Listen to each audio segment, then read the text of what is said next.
Welcome to Measuring Absorbance. So let's quickly review our schematic of a spectrophotometer. So we have our light source that passes broad spectrum light to our monochromator. That selects a single wavelength or a very narrow band of light coming out. That light goes to our sample with a radiance P0. The sample length is B, that's the path length. Some amount of that light gets absorbed. The rest of that light with radiance P goes on to our light detector. So for visible, which we're going to symbolize VIS, and ultraviolet spectroscopy, so UV spectroscopy, we usually measure absorbance of a liquid sample in a cuvette. That cuvette has a flat fused silica face, and the fused silica is SiO2.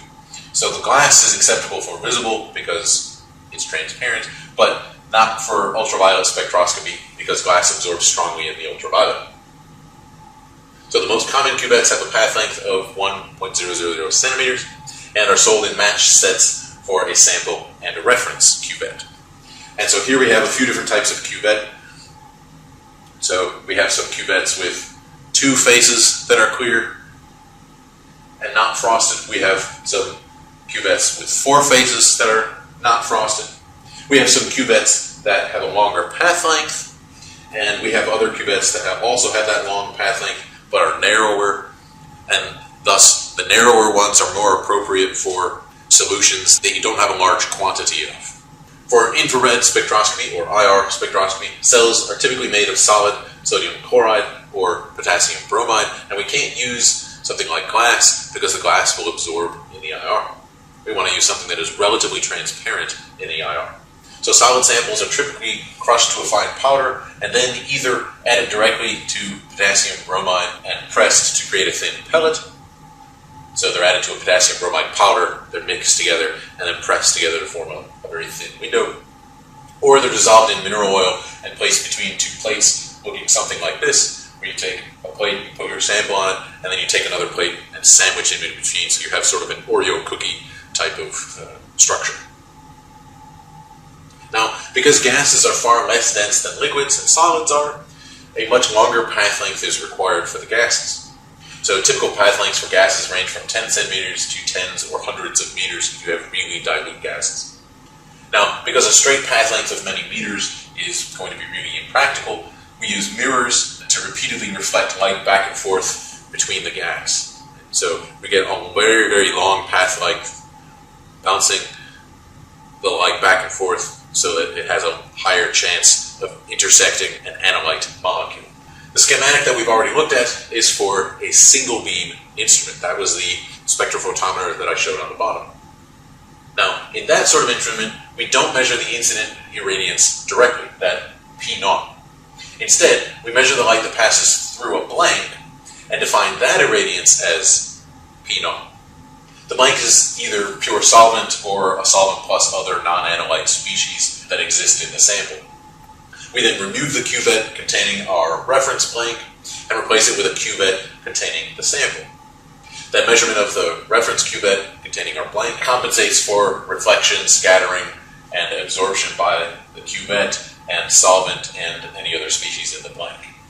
On the other hand, in a double beam instrument, light from the light source, coming over here, goes through the monochromator and then gets split. And some portion of it goes through our sample to a detector. And another portion goes through our reference cell to the detector. And you may then have some electronics over here that may be detecting the difference and then amplifying it and going on to our recorder, usually a computer nowadays.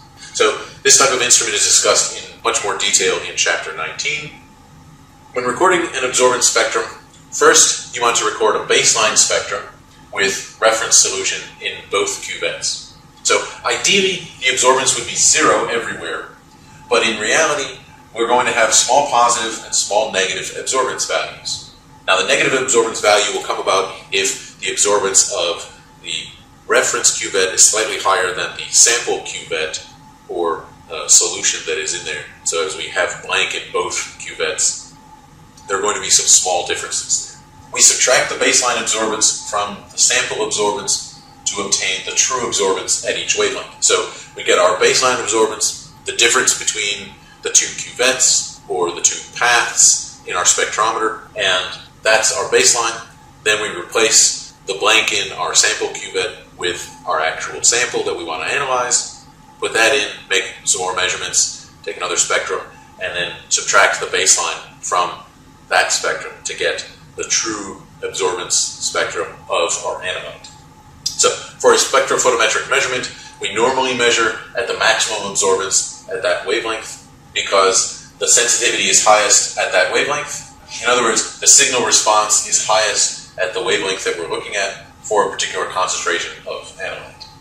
The absorbance curve is relatively flat at the maximum, and that means that if the monochromator drifts slightly or the width of the transmitted band changes slightly, then there will be little variation in the absorbance.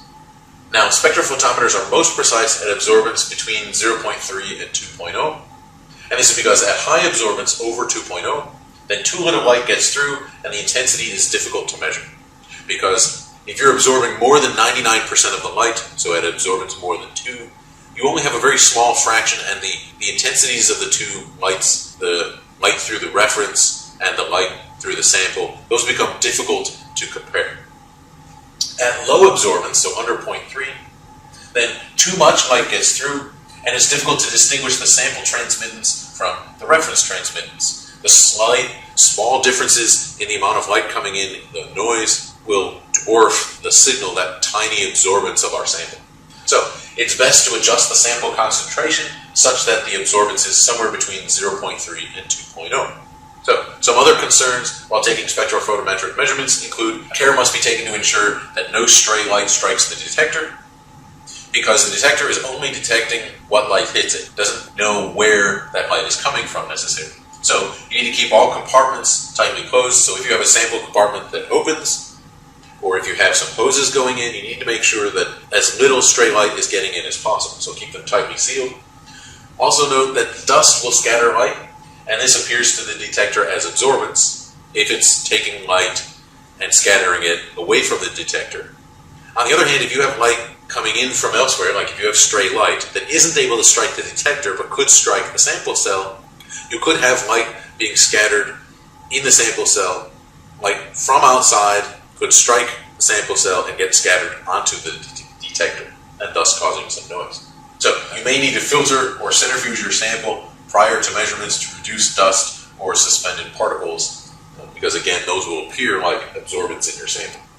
Also note that fingerprints will scatter light, and this will also appear to your detector as absorbance, so you need to wipe clean the cuvette faces with a Kim wipe or other nick-free tissue, and then avoid handling the cuvette faces with bare fingers. It's good practice to only handle the cuvette on the sides, even if you know you're going to wipe off the faces that the light will pass through. So even a slight mismatch between sample and reference cuvettes can lead to a systematic error. So you want to keep matched cuvettes together. So place the cuvettes in the spectrophotometer reproducibly. That means don't turn a flat cuvette around by 180 degrees. Don't rotate around cuvette, because now the light will be going through a different region on the cuvette, and that may change the transmittance of that cuvette. So that was measuring absorbance.